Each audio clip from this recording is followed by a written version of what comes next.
Previously on Realms and Nerds, The Return of Ornon. I see that you recognized my forge there. I am, of course, Moradin. And all of a sudden you hear a clang, and you turn and look at the anvil, and suddenly, sitting on top of it, there is a helmet. Keep this as a symbol of your devotion to me. Thank you, sir. The new helmet's going to be a +2. One of the pillars in the throne room has crumbled, revealing that up above where it was some sort of a secret passageway. In one of the labs, you find a long wooden staff that looks very similar to the one Rhomash has, and it has runes carved all over it. Hey, that's a nice looking staff. Just gonna pick it up, throw it on his back. Seebo was on the ground floor, and he is going to attempt to go back up, find like a window or something, and find somewhere he can sneak out of this temple. Our intelligence indicates that the temple at the center of the city is the main basis for life here.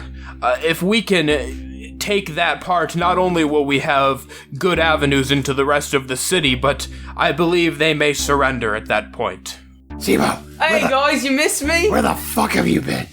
Oh, it's a long story. Right now, we really need to take this temple, or else literally hell will break loose. Whoa. If this is the truth and there really is a portal, we can waste no more time. This could spell doom for the world. I did some scouting. They have a large presence on top of the temple, and they have small scouts set up across the temple on the balconies. So we're gonna need a pretty large archer company to be on the roof surrounding the temple if we want to stand a chance. I understand. Join my men. Assist them in setting up positions. All right, Joshamee and Brunhilde, you can see that the guards are starting to move in towards the castle. Are you running, or are you guys turning to fight them? All right, boys. Nobody lives forever. First things first, one of them's going after Brunhilde. And Brunhilde gets hit for 7 points of damage. As Brunhilde exhales her last breath, throughout the entire city of Bludvaren, there is a loud, resounding sound of a hammer slamming against an anvil as a final send-off from her god Moradin.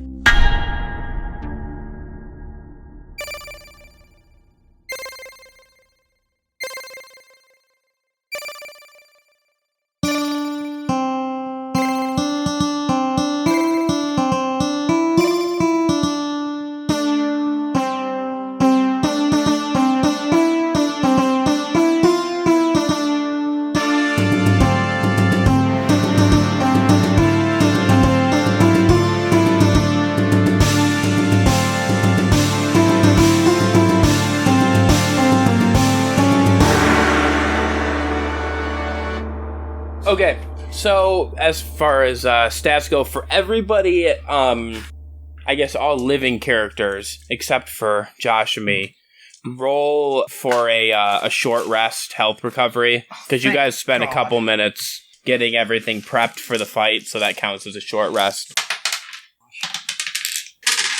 Alright, I'm back up at 16, baby. I'm at full health. I might live through half a hit. Okay, here we go. So, let's start with Seebo, I guess. Where are you going to direct the troops that went up on the roof with you to position? So I believe I explained it in the last episode, but I had told them about the balcony situation. Everything right. Seebo knew about that. You know, the number of men he saw up there, how frequent they were. So he kind of positioned them so that as they're moving their way up, they're going to be close enough that they're going to have, you know, a chance to get a shot off on them before they can get a shot off at them on the ground. That kind of makes sense. So move on the ground to the point where they can dip into some buildings and get up on the roofs and have cover. Okay. Or like they were already on the roofs. So they just move up, fucking get towards the temple, take out the archers on top. Okay. The ground troops. So, are you concentrating them together, or are you kind of spreading them out more? I mean, with archers, it's better to have them dispersed, especially in this scenario. Right.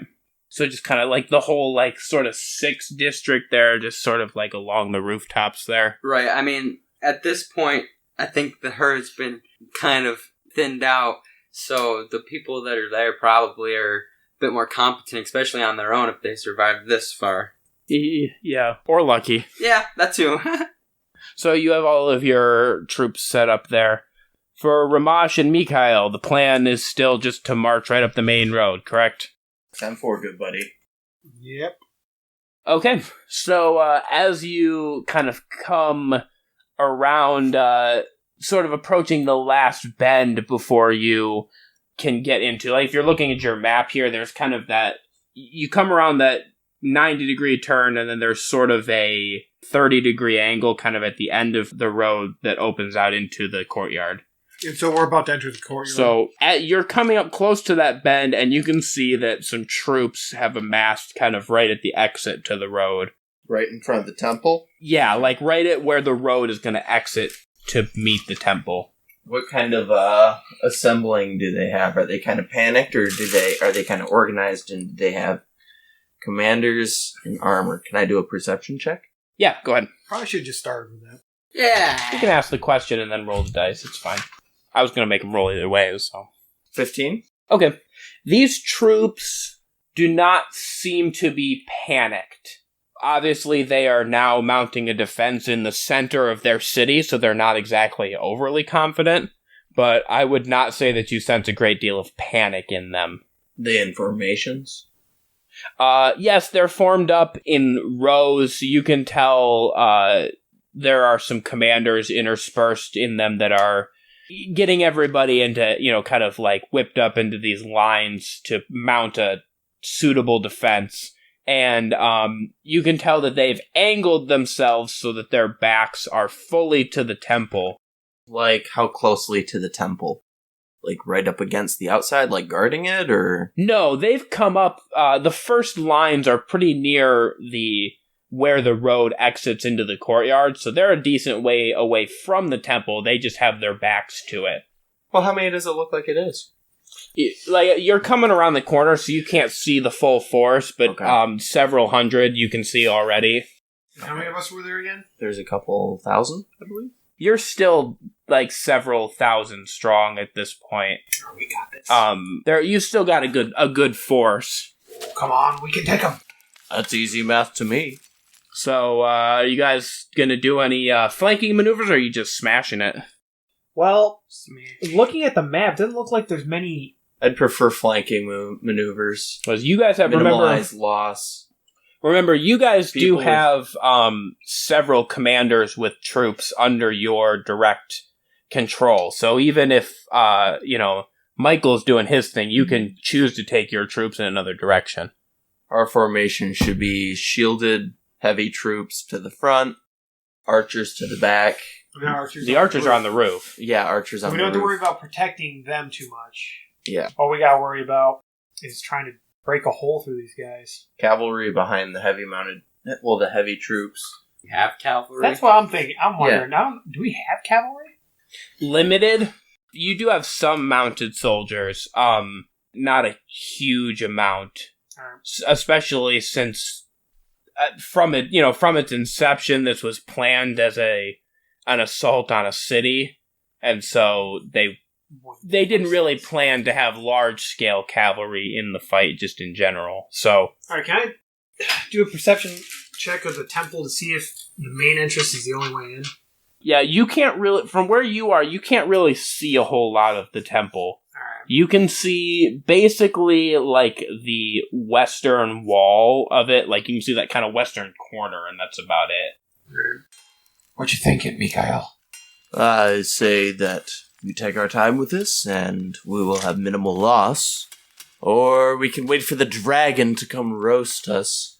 I think it'd be better to try and wipe out some of their forces before the dragon arrives, so we can turn our attention to it. Exactly. Set up a defensible position in the temple if we can take it quickly, yes? Agreed. All right. We gotta get inside. Straightforward it is. Okay. Let's do this shit. Can't spell slaughter without laughter. Oh, good. Let the slaughter begin. Okay. Alright, so you guys are charging forward, and the two forces have now met and engaged in battle.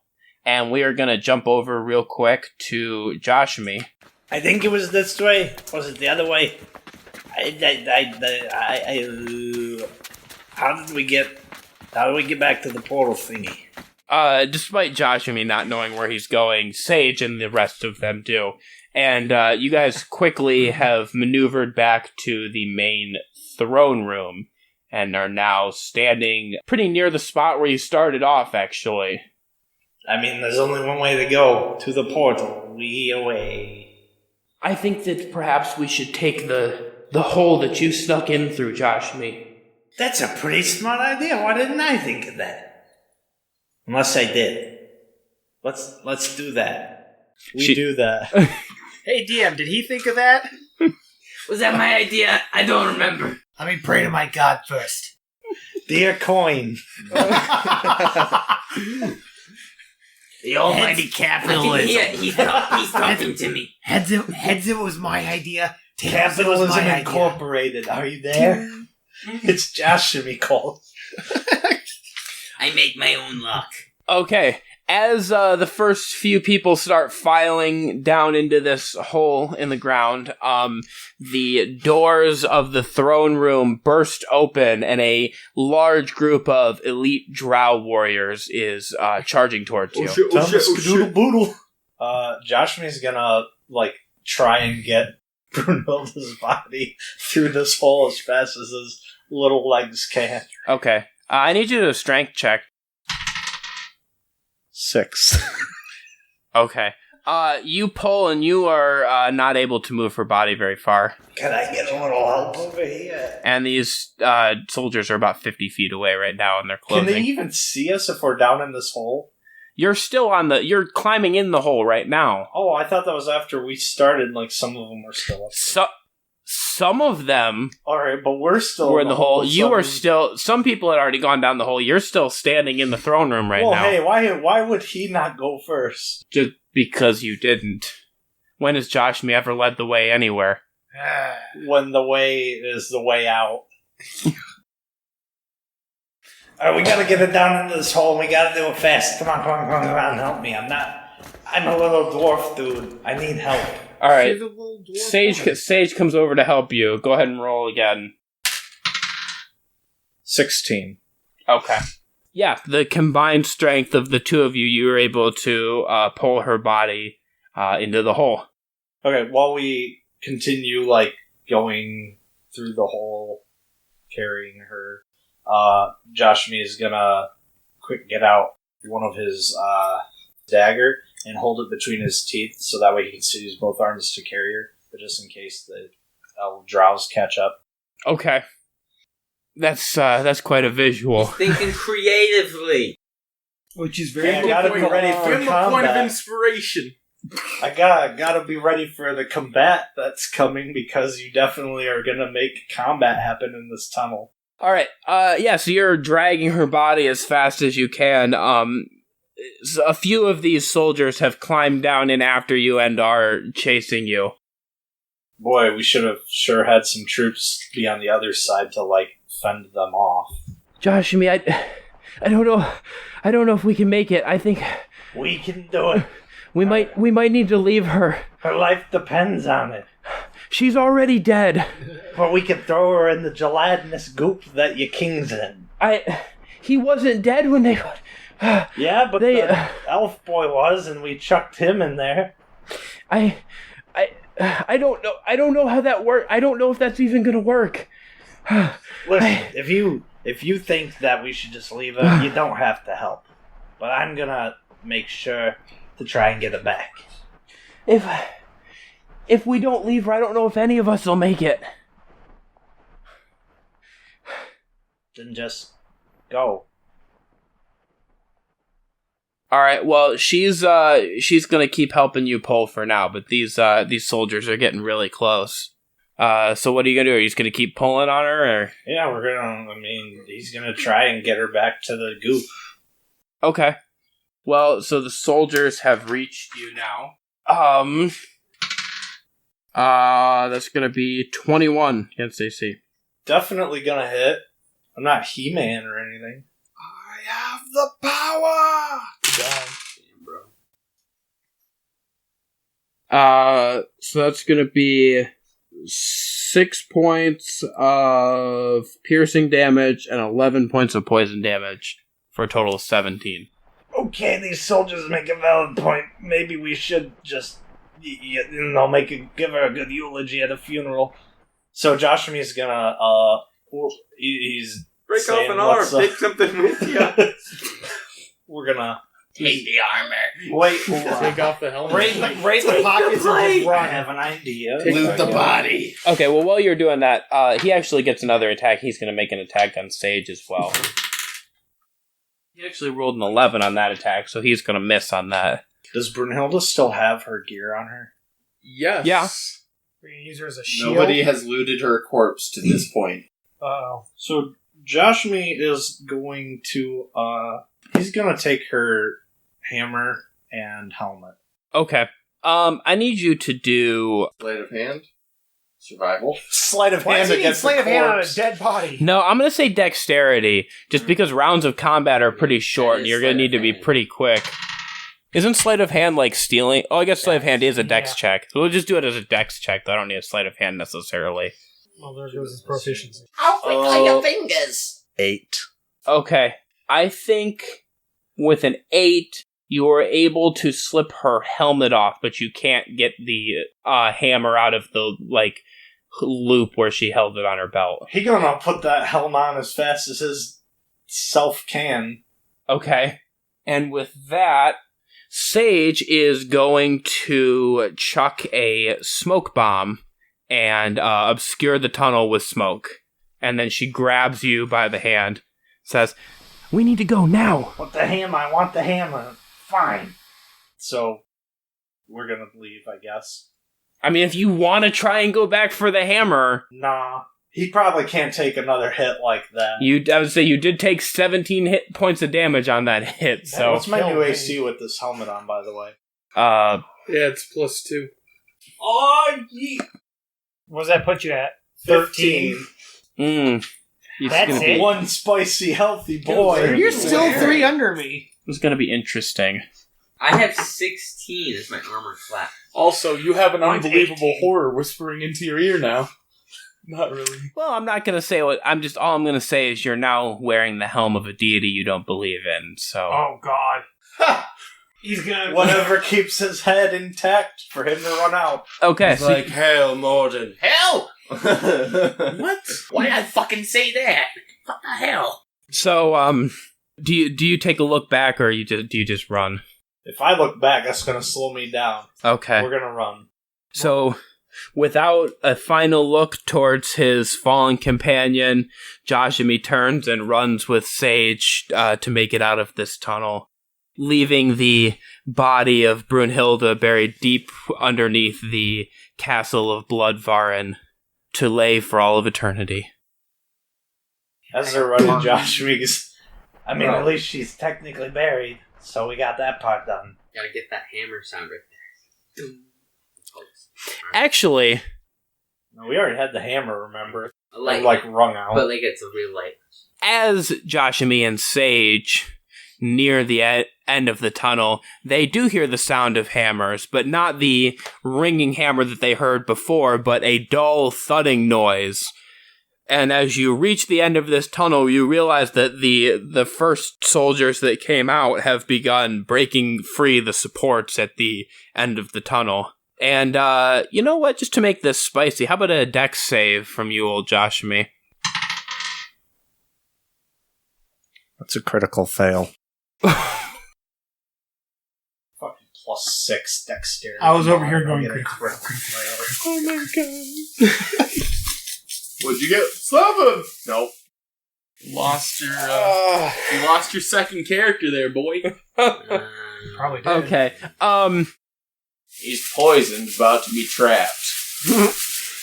Joshamee, you kind of trip a little bit as they're taking out these last supports, and you get hit by some of the rubble. You are going to take Ooh, 6 points of bludgeoning damage, and you lose the knife that you had between your teeth.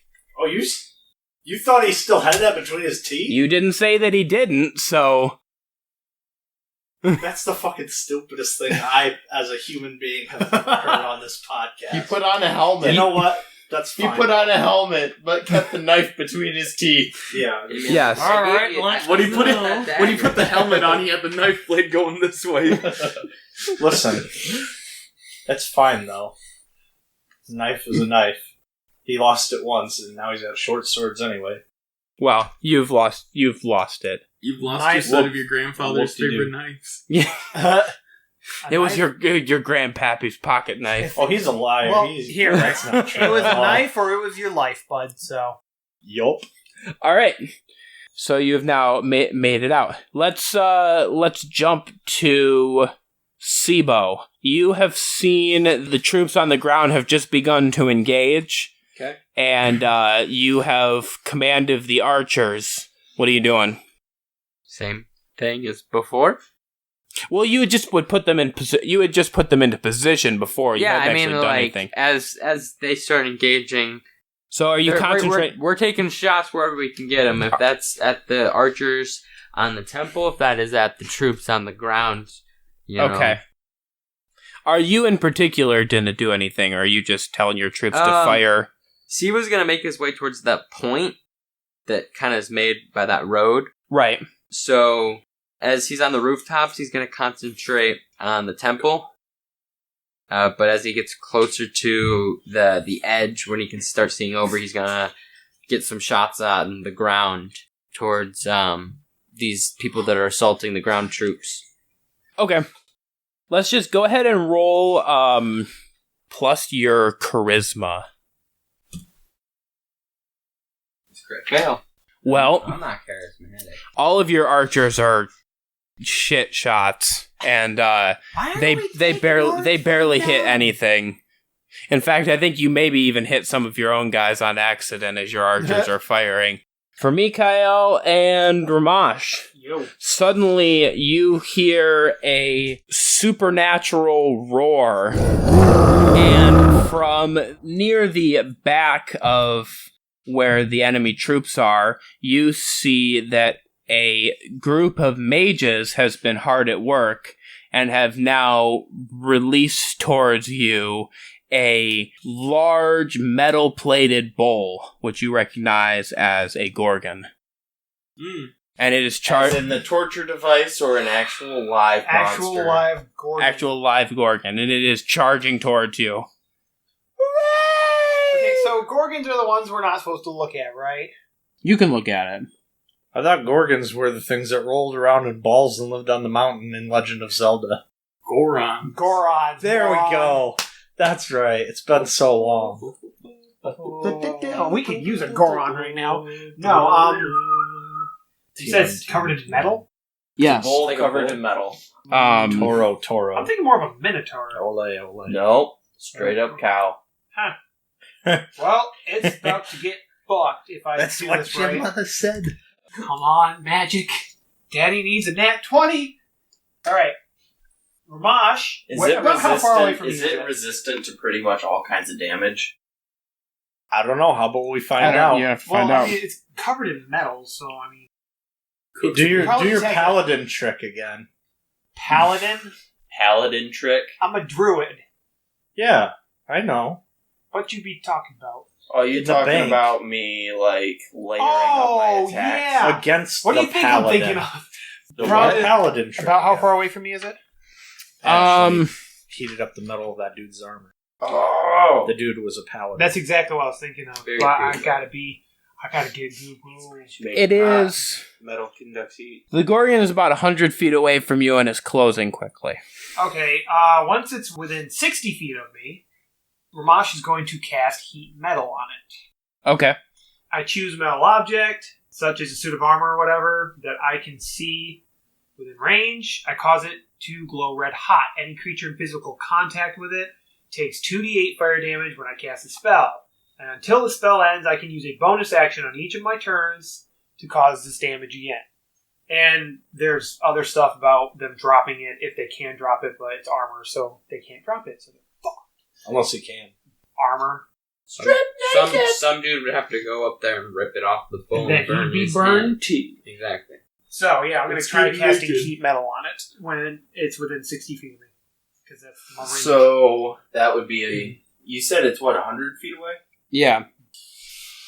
And it's closing fast, so I'm charging straight out of the city. Rhomash is preparing himself for the worst. Do I have an opportunity to attack with my longbow? Yeah, I think both of you have opportunity to make your attacks before it reaches you, because you definitely see it coming. Yeah, I gotta do a magic roll, don't I? See if it works.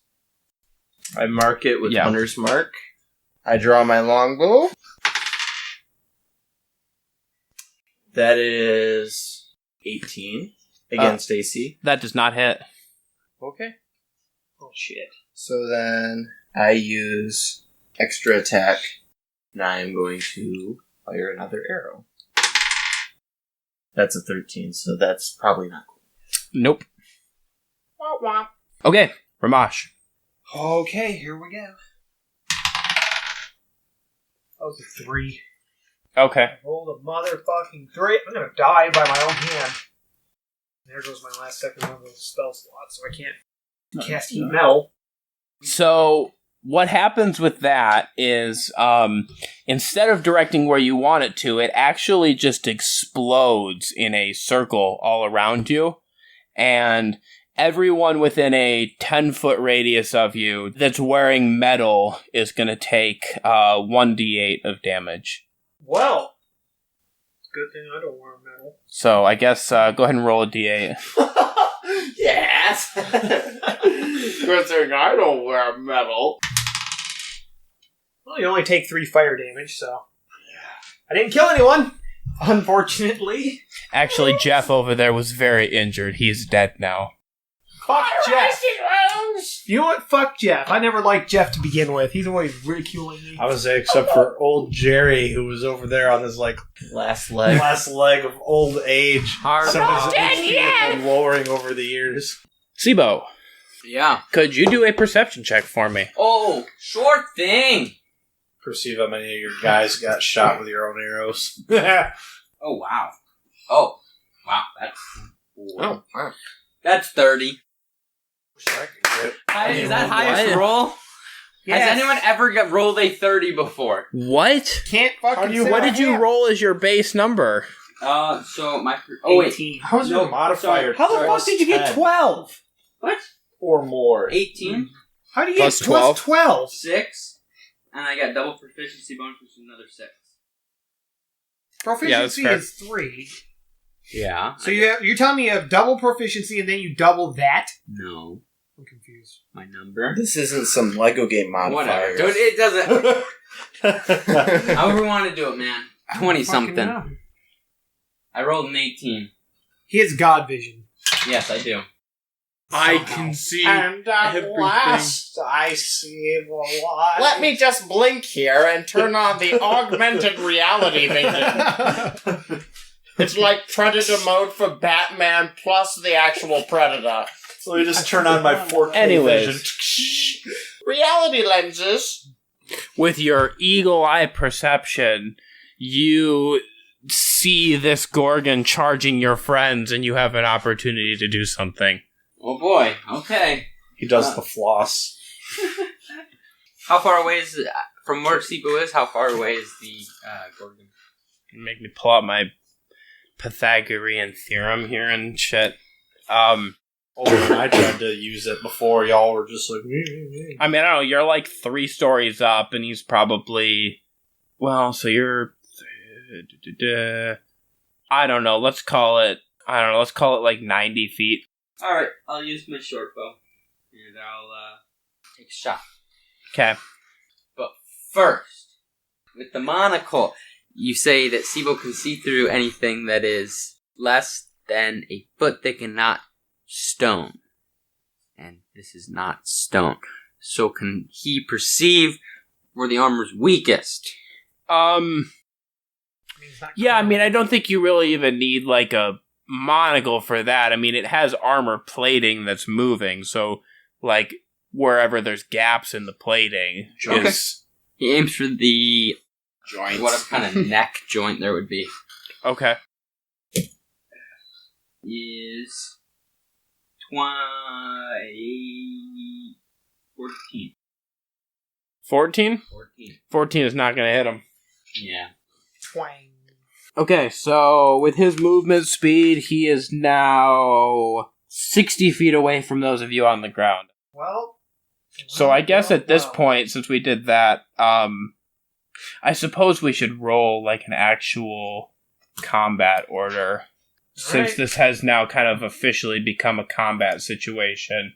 How many of us are present there? 3. Everybody who's alive but Josh. It's Mikael and Rhomash on the ground, and then Seebo is up above, but I'm assuming he's going to help you out. 13. Oh, so did I. What's your initiative? 4. You go before me. Okay. Mikael? 23. Good. Oh, Fucking boy. I think he's first. dirty fucking dangles, boys. That was spare parts, bud. Okay. Mikael, you're up. So, I still have the bow marked, so I'm going to pull out my longbow, and so, still gonna fire another arrow. Okay. Right. Well, I had plenty of initiative, but that's 8 on the attack roll. That will not do it. Seebo! Oh, I'm sorry, you have another one? I do have extra Okay, attack. go ahead. Joking there. So. Once I hit level 5, it was like, permanent. You have extra attack. Wasn't that nice? Well, I mean, that's a 14. Still not going to do it. Seebo.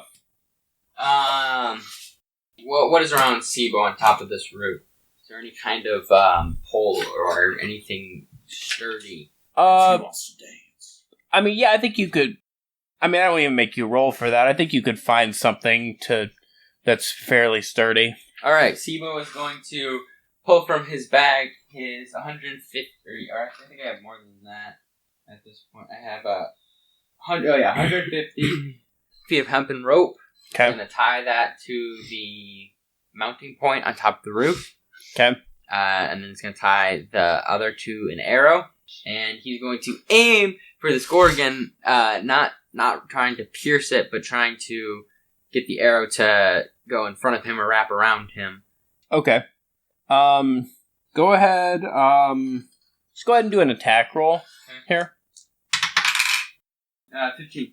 Okay. I'll roll your attack. I guess I'll roll against his dexterity here. He got a nat 20 on his dexterity. He's just gonna kind of, sort of, the arrow comes in and I think, like, catches on one of the horns initially, and he just kind of, like, whips his head to the side and it comes loose. Womp womp. Rhomash, you're up.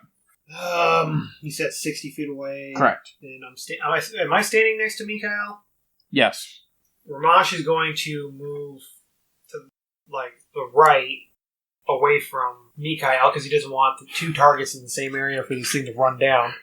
And, I'm going to ready the dodge action.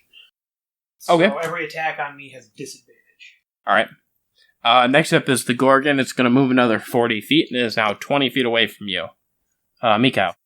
Alright. I am going to pull out both of my, short swords. Okay. 4 attacks. Yes, sir. That's pretty nice. First one is 12. 8. That's an 18. Not quite. That one's a 7. Yeah, none of those hit. So you charged forward, correct? So you're Yeah, I crossed the distance like to where I right was up. within Okay. striking So you're right distance. next to him. Okay. Seebo, you're up. Okay.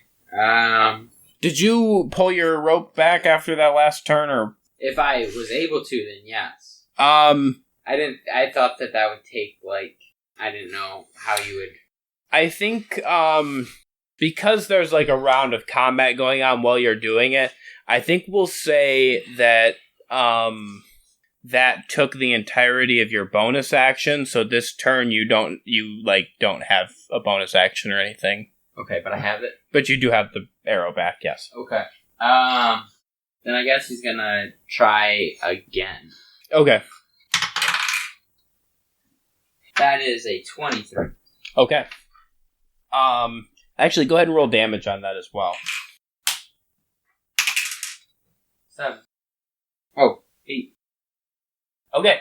So, what happens is you shoot this arrow, and it actually goes, like, all the way around its neck, and then the way it comes up underneath the bottom, it just kind of, like, swings through just as the Gorgon is lifting its head up, and it actually slips in through, like, a gap in the armor. So it's wrapped around its neck, and the arrow goes partially in through a gap in the armor, and you do 8 points of damage with that. Woo!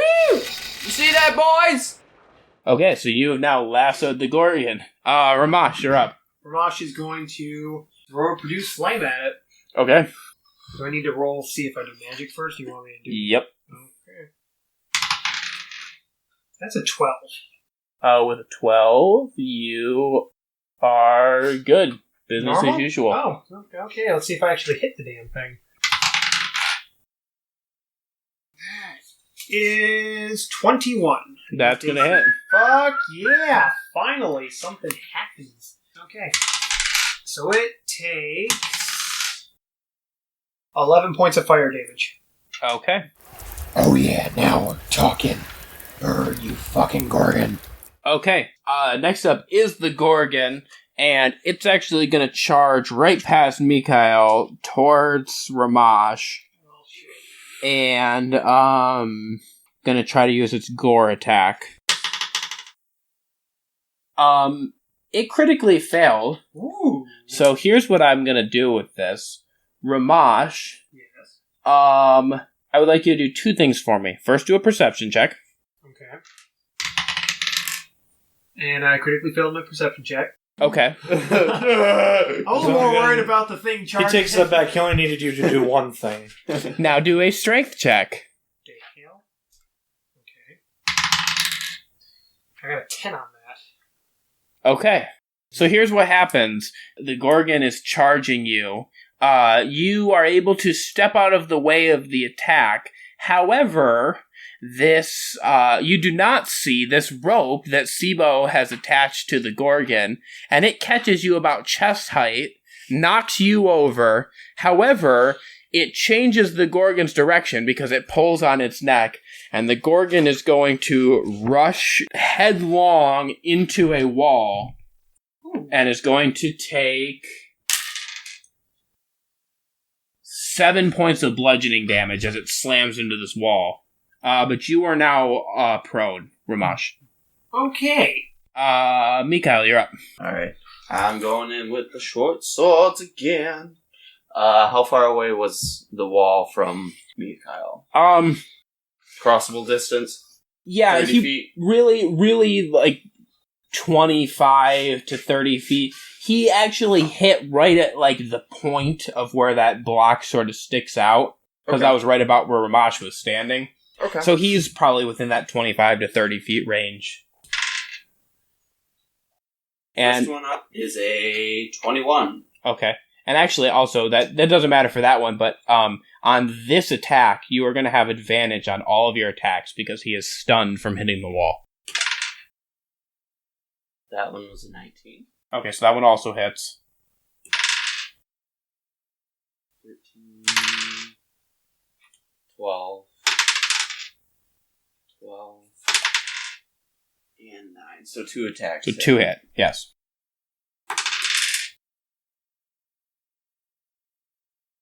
That is 8 points of slashing damage, I believe. Alright. You hit this dude up a little bit. Seebo! This Gorgon has now smashed into the wall almost directly underneath you. Okay. Seebo's gonna run up to the edge. He's going to reach on his back, and he's going to pull the wooden staff that he got from the temple, that appeared to be the staff that Rhomash had previously lost. You mean my quarterstaff? Uh-huh. Okay. He's going to chuck that at... Well, I shouldn't say chuck, but like throw it to Rhomash. Okay. Yeah. As you're doing that, I would also like you to do a perception check for me. That is 20. Okay. Now that this Gorgon is up close, you realize that this Gorgon, the center of it, appears to be somewhat hollow. When you say the center, are you talking like the inside of the armor? Or you mean literally the middle of the Gorgon? Like he's seen through the flesh.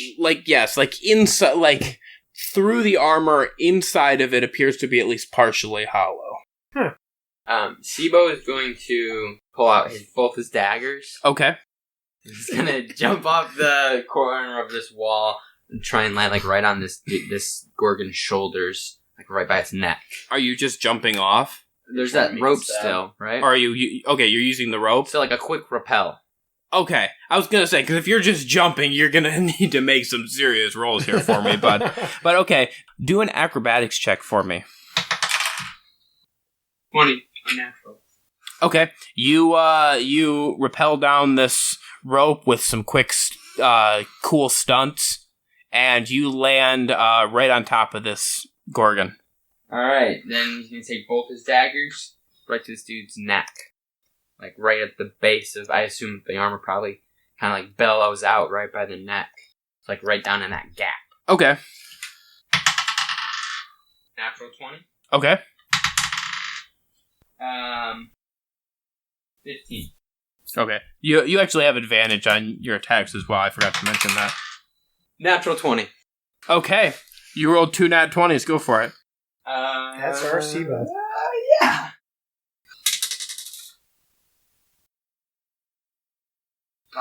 Wouldn't that qualify for a sneak attack too? Mikhail Yeah, he's standing disabled. right next to it. And that, yeah.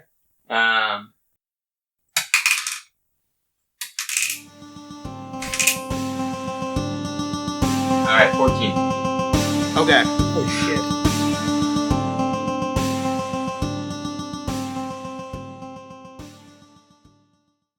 Hey everybody, this is Sedge, And this is King Kegel, aka Lightsaber Ninja.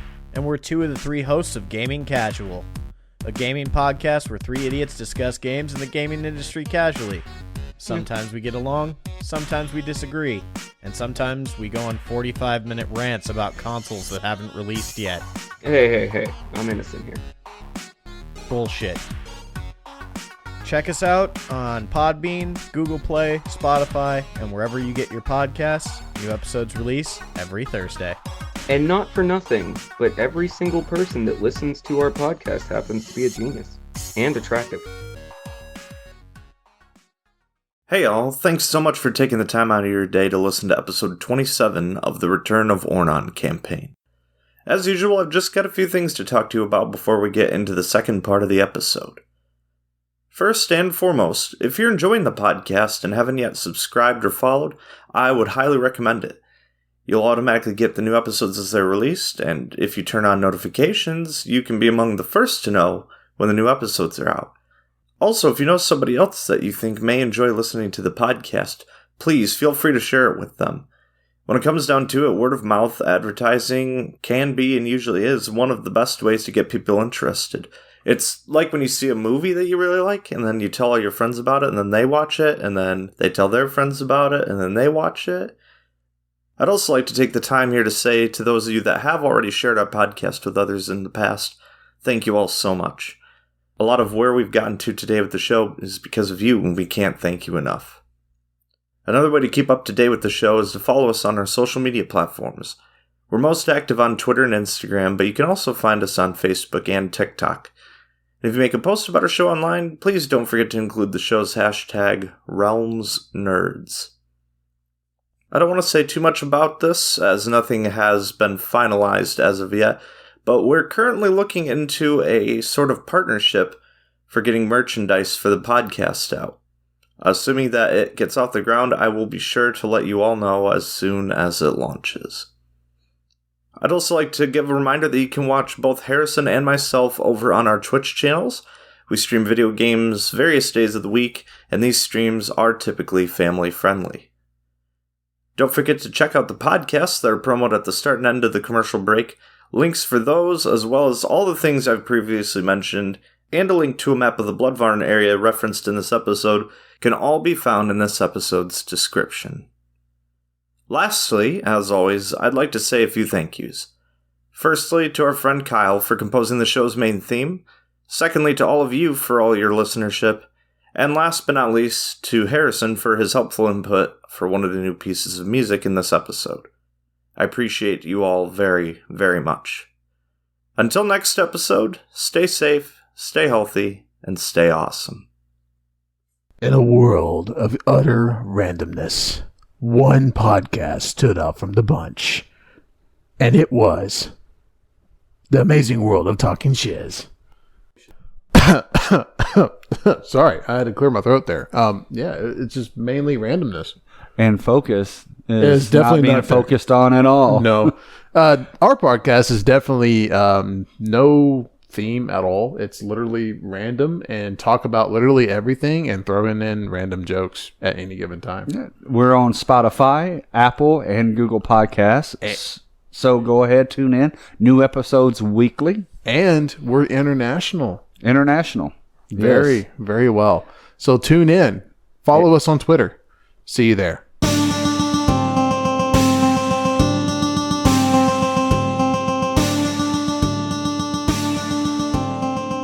All right, so next up is Rhomash. Rhomash, I need you to do a dexterity check as this staff has been thrown at you.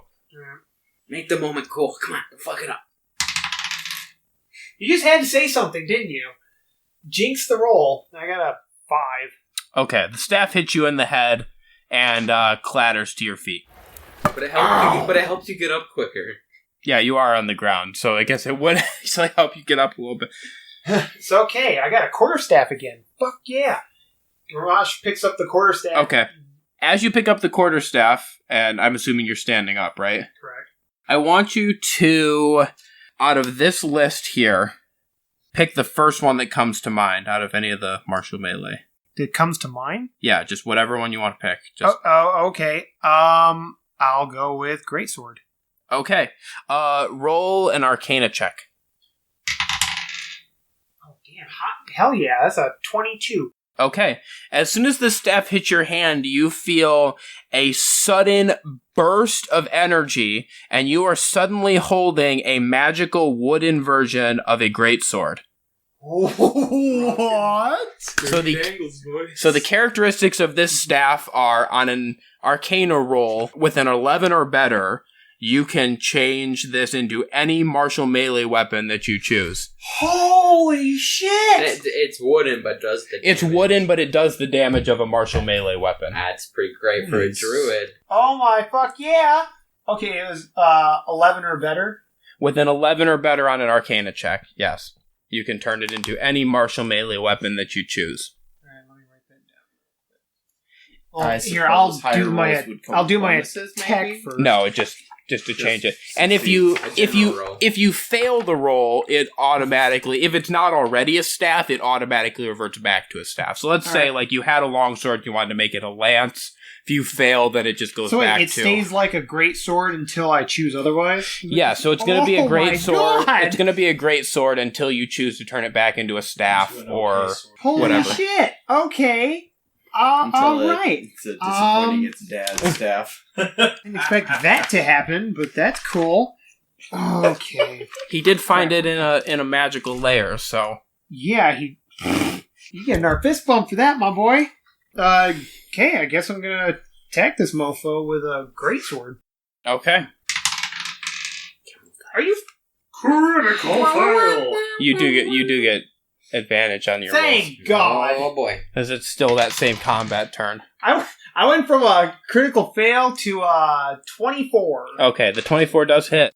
Thank God. And it's 2d6. Hell yeah. That's 9 points of slashing damage. Okay. Dirty fucking damage. Did you add your strength? Oh, wait, plus my... Oh, I forgot about that. Sorry, that's 11 points of damage, so 2 more. Okay. Alright, the Gorgon is up next. He, I think, is actually going to, since he just got smacked by Rhomash, he's going to turn and try to attack you with his hooves.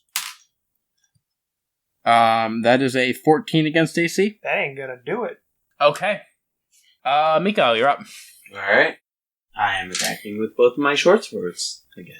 Okay. You do not have advantage now because he's recovered from that stun. So. The first one is 18.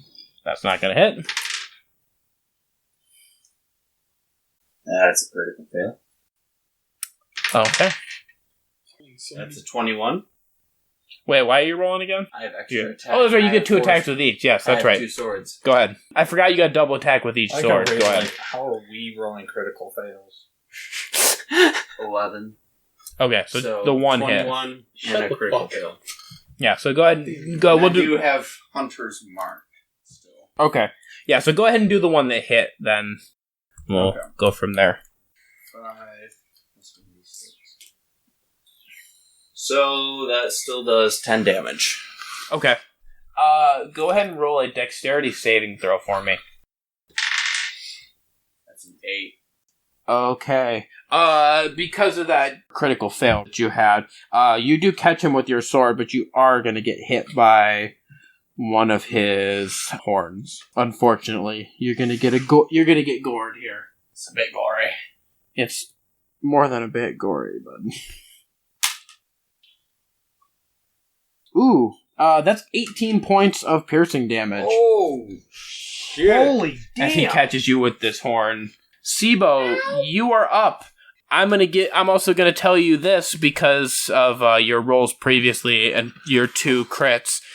When you stabbed him with both of those daggers last time, you opened up a little bit of a slit in his neck, and you can actually see into the hollow part inside of him. What does Seebo see? It's kind of just hollow. It's just like a hollow area inside. You get. I guess you can kind of get the sense that these mages conjured this thing up quickly and kind of didn't fully complete all the insides and everything. There's a slit, and he can see inside. Yes. Okay. Seebo is going to look through this crack, and he's going to use the ability to turn to a shadow to teleport through this small crack into the center of the Gorgon. Okay. Upon which he's going to use his one attack action he's allowed. Yeah. As the shadow. Stealth drain. On hit, reduces target's strength by 1d4. The target dies if the strength is reduced to 0. Okay. That's going to be a 21. Okay, yeah. 7 damage. Okay. And his strength score is reduced by 1. Okay. And that's actually going to be 14 damage as you hit him from inside. Damn! Oh, yeah, now Seebo's just in his normal form inside. Yes. Wait, did you say you reduced his strength by 1? Mm-hmm. Seebo's a badass today. Getting Rhomash, done. You're up. Okay. Did Rhomash see Seebo go inside this thing? Does he know that he's inside of it? Yeah, I mean, you're standing right there. I think you saw him turn to mist on top of it. You wouldn't have seen where he went, but you saw him just suddenly turn to a ghost. Because he's kind of, because he disappears off of the plane that you're in. So you would have just seen him kind of disappear. Just fade away. So the answer, I guess, would be no, you don't know that he's in there necessarily. Okay. Then we're just going to keep the fight going. Seebo, you may not like the next part that comes up. Rhomash is going to take his last vial of alchemist fire, and he's going to attempt to throw it at the Gorgon before backing away from it, away from the wall where it's tethered. Okay. 15 feet. So let's first throw the alchemist fire at it. Do I need to roll for that, or how does that work? I'm making a ranged attack against it. Okay. And by the way, I just rolled a 21. Okay, that does hit. And so what happens is it's lit on fire, and we're going to pretend it's green fire for the sake of coolness. Okay. at the beginning, basically, at the beginning of each of its turn, it takes 1d4 fire damage, and it can end this damage by using its action to make a DC 10 dexterity check to extinguish the flames. Okay. So, And again, Rhomash is backing away from the wall. Okay. 15 feet. Okay, well, the Gorgon is up next, so go ahead and roll your damage on that. Alright. That is 3 fire damage. Okay. And it is lit. It's lit, bruh. Unfortunately, he is going to turn and charge you, and then he's going to try and hit you with his hooves. Okay. Because you're still within his range, and he's... Yeah. Unfortunately, his leash is a little bit longer than 15 feet. Yeah, about how long would you say that leash is? You don't really know, I don't think. You can kind of see the rope hanging, but unless you want to stop and do some math on the battlefield, you don't really know. Not so much. Okay. That's a 14. Nope, that ain't gonna do it. Gorgon's bad at attacking. Not fucking dying today. Alright, Mikael, you're up. Alright, Mikael's going in with his short swords again. First attack up is an 8. Followed by a 14, followed by a 16, and then followed by a 19. Alright. Mikael unleashes a flurry of blows that looks really cool, but he only connects with one of them. I'm imagining like a spinning kind of thing. Like from Legend of Zelda? No, I was thinking more like where he swings one swings the other, and then swings around to the same thing. Holy wow. shit! What the fuck? Good shit. Good shit. Seebo, you're up. Seebo's kind of just cruising inside this dude. Okay. It's getting a little bit warm in here, I think. Yeah. You're not in, I will say this, you're not in immediate danger, but you can definitely feel the heat at this point. Okay. Feel the heat. I think Seebo's going to take his daggers and just poke him from the inside. Get poking. Okay. 16. 16 does not hit. 17. Nope, that does not hit either. No. Womp womp. Rhomash, you're up. Cool. Rhomash is up.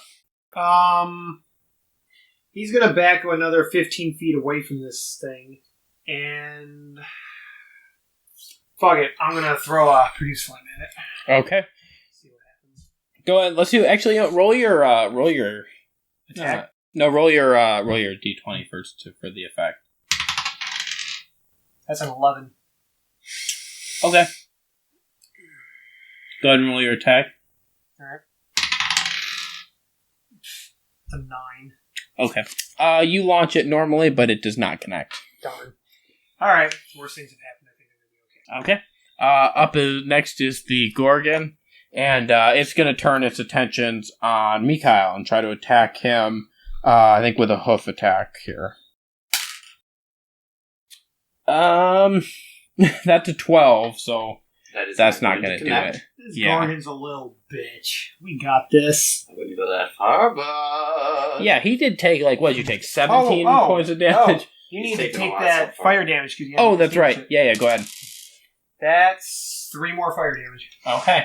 Burn, baby. Mikael, you're up. Alright, I'm going back at it with my short swords. First attack is 13, followed by another 13, followed by an 11, followed by a 13. Mikael is practicing his moves. He's actually decided to do some drills on the battlefield because he's not connecting with anything. Just kind of doing some practice. It looks more like choreography than a fight. There you go. Like the whole not quite connecting of a cinema sort of experience. Seebo, you're up. Is it still comfortable in there? Yeah, I think you're doing okay. I think it's warm, but it's not posing a threat to you. He's gonna take some more pokes from the inside. Go for it. That is a 16. 12. Okay, that's not going to do it. Rhomash, you're up. Okay. Rhomash is going to attempt to throw another flame at it. Nat 20. Woo! Hell fucking yeah. Where's this been all my life? So that's 4d8.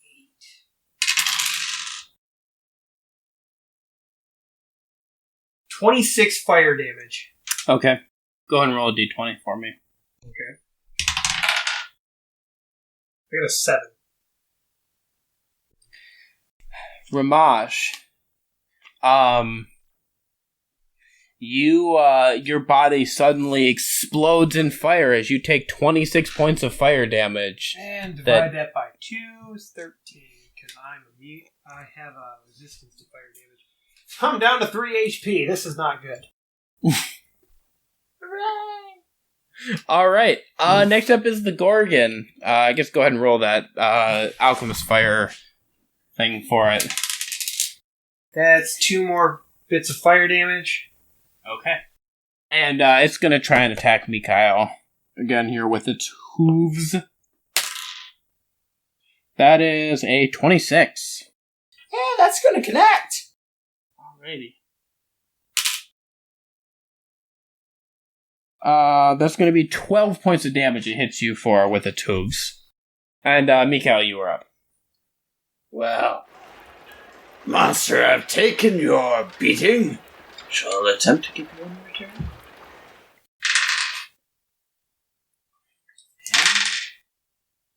Followed by 16. Followed by 19. Followed by 9. Alright. Go ahead and roll damage on that attack. With 11 points of damage. Alright. Nice. You, 14. Okay. You swing your sword forward and, miss it several times, but then readying for a final attack, you level your sword and stab it straight into the creature's eye, and you drop it to the ground. Is that like a .25 batting average, but he's still got a home run? And the Gorgon is slain. Boy, I wonder how much weight is just sitting on top of Seebo now. Okay, there's a building near us, right? It's like Rhomash can pop in. the Warg Rider on top of Gimli. During help here! Do we control any of these buildings where the archers are on, I assume? Yeah, I mean, the interior of most of the buildings, like, I think that the ones that you've gone past, you've kind of cleared. Alright, Rhomash would like to duck in one of these buildings and recuperate from his fight, because he's at 3 HP. Okay, you can go ahead and duck in there. He does not want to die, now that he has an awesome fucking quarterstaff weapon, courtesy of my friend, Demon. Speaking of your friend... Seebo was squashed. Yeah, so Seebo's gonna try and pull out his rapier and, like, cut the head out. You know? Okay. Your dad I think I missed so many times Rapiers are because for I was stabbing. trying not to. I think you'd be better off with the daggers. Mikhail. So? Yeah. Go ahead and do a perception check for me. That's 22. Okay. You have just felled this beast and you're standing near the head of it when suddenly you see a thin metal blade protrude from the neck of it.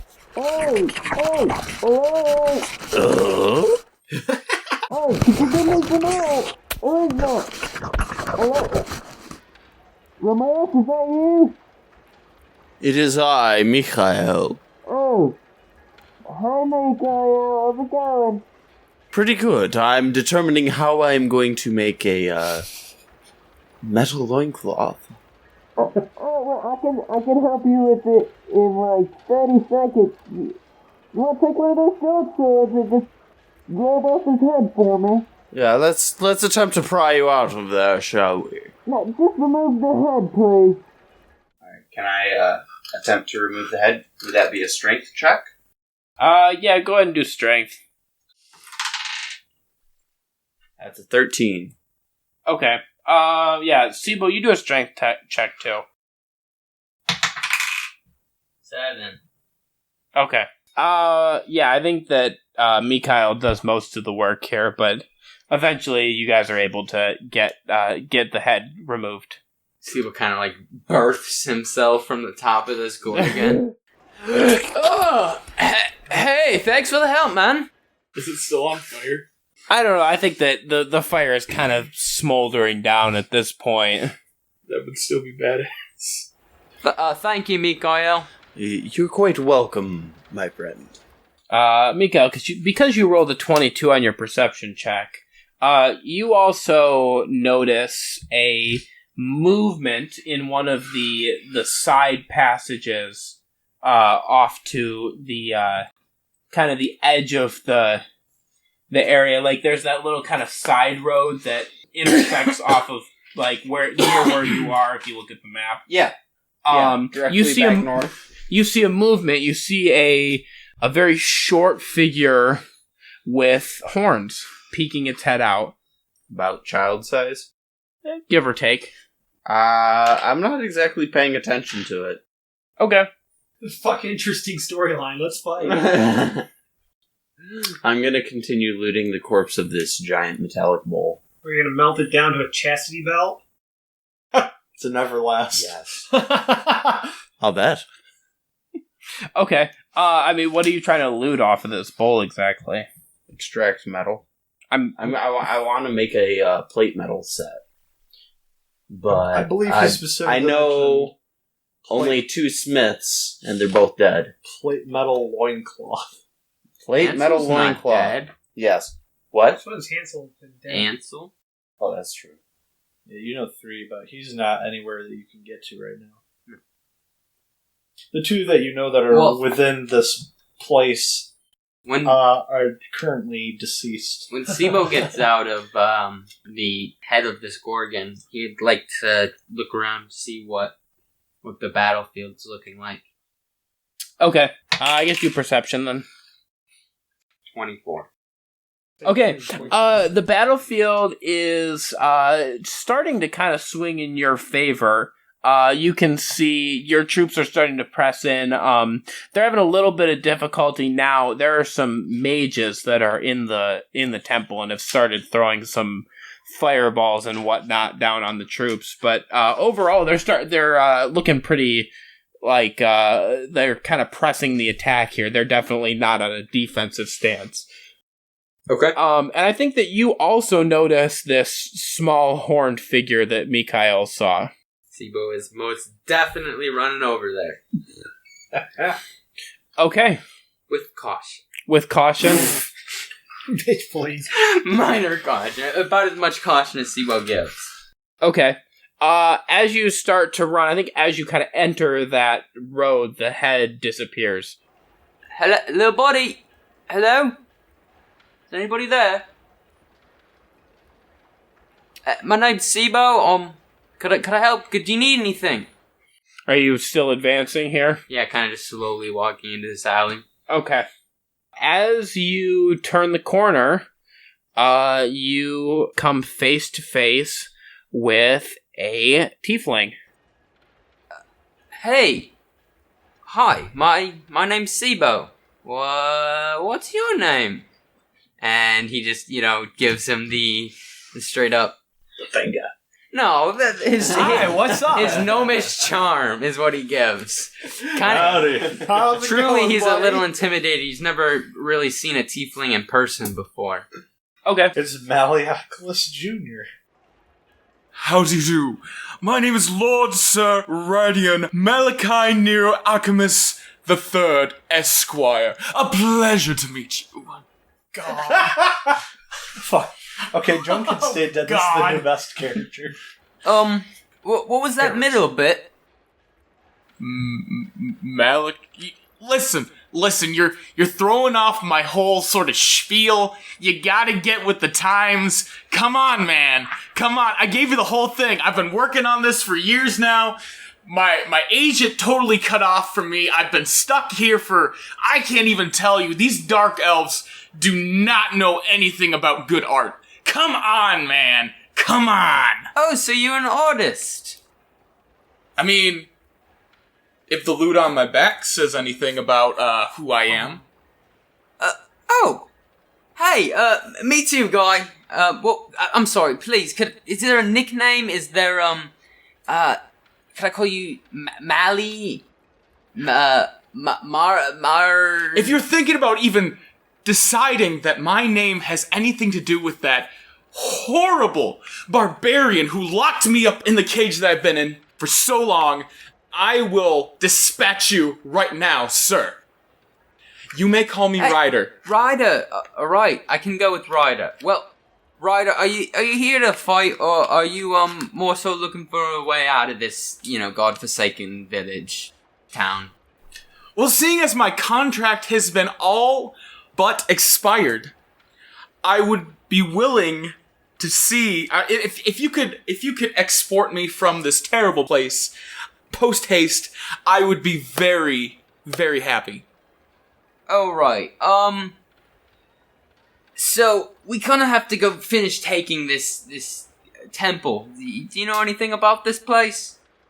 Because I promise I can get you right out of this city.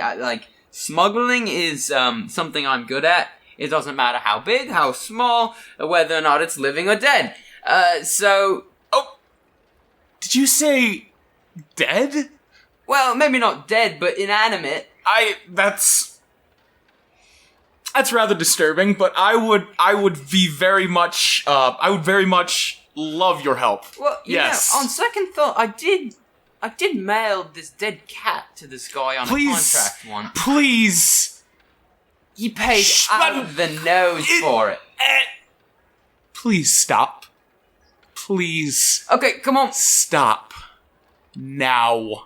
Okay, so, Seebo's gonna kinda walk with this guy, turn him down the alley the way he came.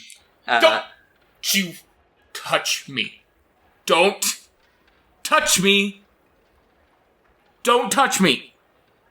Oh. Don't fucking touch me. Yeah. Oh, right. I am a very, very famous artist. Hey, Mikael! Seebo walks around the corner yelling for Mikael, who I assume turns to look at the commotion. And Mikael, you see Seebo leading a tiefling towards you. Please make him shut up! Seebo, I do believe that there is a child of the devil that needs to be eradicated behind you. Oh, no, this is... I just met this guy. He's, although kind of annoying, a little bit pretentious. I heard that. A little bit... I'm gonna use a perception check to check his armor. Okay. I'm looking for any signs of Tiamat worship. And that is a 14. Okay. What kind of armor are you wearing? I guess, actually, you know what? Let's just, we'll go to... Does he sense any signs of Tiamat worship on you? No. Or worship of any particular god or goddess? There is a lot of demonic magic coming off of him. He's radiating demonic magic. I ask him in Infernal, "What master do you serve?" You speak my tongue. I am an emissary for my lady, Shidone Voluptua. You know, the hostess? The lady of unending revelry. Do you know her? Because I'm really trying to get away from her. I am sick of this. Have you ever had a demon that's been so after you that you can't possibly... I don't even know why she wants me. I'm just... I've spent most of my days eradicating demons, or looking for ways to remove them as a stain from this earth, and then instilling war in the name of Bahamut. Okay, Ryder, go ahead and roll a perception check for me. That's a nat 20. Okay. First roll of the game. You basically heard everything that went on in the conversation between Mikael and Malleoculus when they were in the cell next door to yours. Oh, damn. Before you decide that you want to eradicate me and everything that I stand for and destroy my beautiful music, it's absolutely gorgeous. I would say that we might have a common enemy in a certain brute by the name of Malleoculus. You speak my truest foe's name. What quest are you upon? Well, the Lady of Revelry seems to... He doesn't like him. He's kind of disruptive to her sort of plan, which I kind of don't actually know all that much about. But she wants him dead. I would like for whatever. Well, let's do Mikael, do a perception check. It's a 15. Okay. I think with a 15, you can tell that Ryder is not telling you the full truth here. Ryder, what game are you trying to pull? Sensing that this sort of half-truth is not fully getting past Mikael, Ryder produces a note and hands it to Mikael. And the note reads, Ralgast. Ralgast is the captain of the crew that you were with. Mm. So the note says, Ralgast, the dragon Diretta has left her perch on the mountain and reportedly disappeared through a fissure to an unknown destination. It must be something great indeed to entice a dragon to journey underground.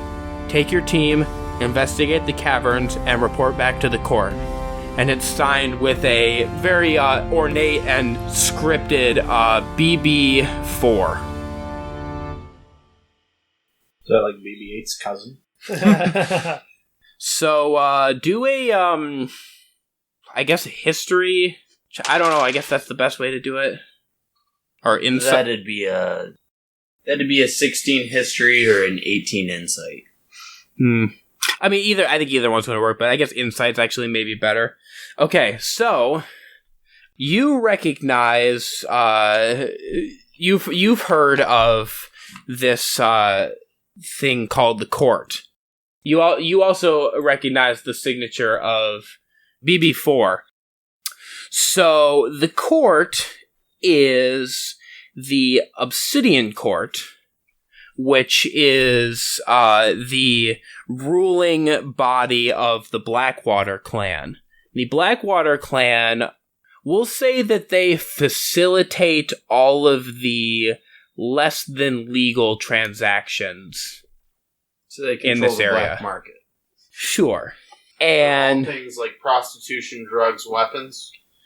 Mostly just sales, financial transactions of objects.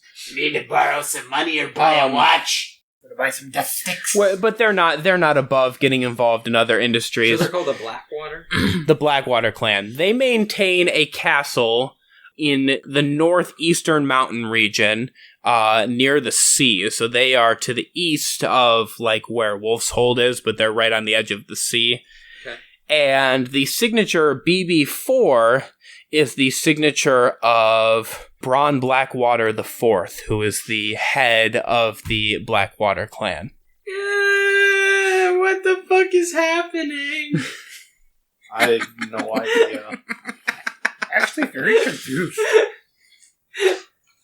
So, what significance would that have to me, being that I spent the last 100 years chilling in a temple? It doesn't have any direct significance to you. You are the Blackwater clan has. Is there another mercenary group, or they have influence all over, especially with Beacon being a large city. They have a strong presence there, and it's kind of a situation where the ruling body of the Blackwater clan try to maintain a sort of above board persona.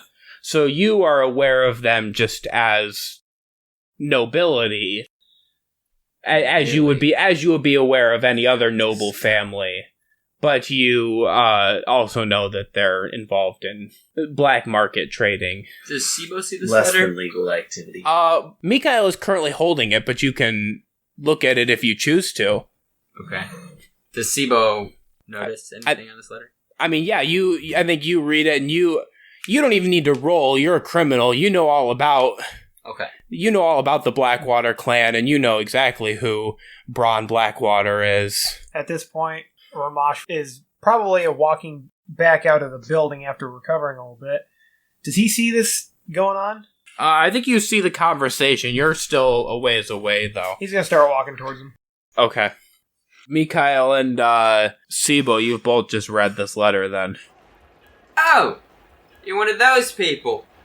I have no idea what you're talking about. The Blackwaters, are a very reputable group of people. I would never do anything against the law. Alright, big guy, let's not let the gold underlining give you any ideas. If you want something stolen, as I said, I can transport anything, no matter how big, how small, whether it's living or inanimate. Thank you for not saying dead this time. I do appreciate that. Hey guys, who's this? Lord Sir Rydarian Malachi Nero. Let me stop you there. I'm just gonna call you Ryder. How's that work? How? You got a long name there, bud. And that Rydarian part's about all I got, so I'm just gonna call you Ryder. Okay. I will let you have that. All right. You can keep that. I will wrap it up in a bow for you. All right. Now I got an important question for you. Are you good at healing? Are you a magic user? Like, are you a magician or I should say a wizard or anything? Because I'm not doing so well in my songs can heal and soothe even the most savage of beasts. I got the feeling I'm not going to like this, but okay. Do your work, bud, because I'm not doing so hot here, and I can't trust my own magic. It kind of blew up in my face. It's a little scary. He takes out his lute. Are you going to Scarborough Fair? Parsley, sage, rosemary, and thyme. Remember me to one who lives there. Oh, you look rather... I'm not actually qualified as a doctor or any sort of healer, but I assure you that my music can heal any psychological wounds, can heal and soothe any monstrous creature. I am the greatest bard that has ever lived. I promise you. Rhomash's eyes roll way back in the backside of his head, and he just turns around and starts walking towards the battle. I mean, did the song heal him? Did he? I'm guessing no. I mean, did you actually cast a spell, or were you just singing a song? I was just singing a song. He was singing a song from our magical dinner from choir days. It's an old folk song. Okay. Well, shit. Alright, well, I guess, would you like me to give you the... Let's, I guess to end the session for today, let's have Ryder talk about himself, I guess. Or you can talk As about if him. he hasn't done enough. Or you can talk about him OOC if you want to. OOC. Either way works. Let's give him the scoop. Let me sing you a Let's give him the scoop on Ryder, and we'll call it good for this week. Ryder didn't actually start out as any kind of good bard ever.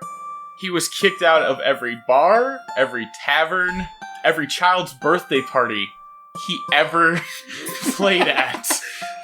Unfortunately, or fortunately for him, he caught the wandering eye of a certain demoness, and she granted him the ability to become the greatest bard there is. Gave him a magical lute that he fucking shreds on, man. It's like plays electric guitar music when he wants to. It's pretty sweet. He became one of her minstrels, which when he dies, he's put into her realm and is forced to play music for all eternity. So, I mean, yeah, basically it's an Infernal Pact warlock. Yeah, so, his first couple years out on his own were kind of shitty, and so in his time where he wasn't a good bard, he grabbed some things, some certain skills that other people would find a little shady. He got in deep with the Blackwaters. He tried to steal some money from them, and they grabbed him up, they beat the shit out of him, and they said, well, we're either going to kill you, or you're going to become one of our agents. And he said, well, I guess I'm going to become one of your agents, because playing music for eternity this soon doesn't sound very good. And so he's a member of the Blackwaters underground mischief makers.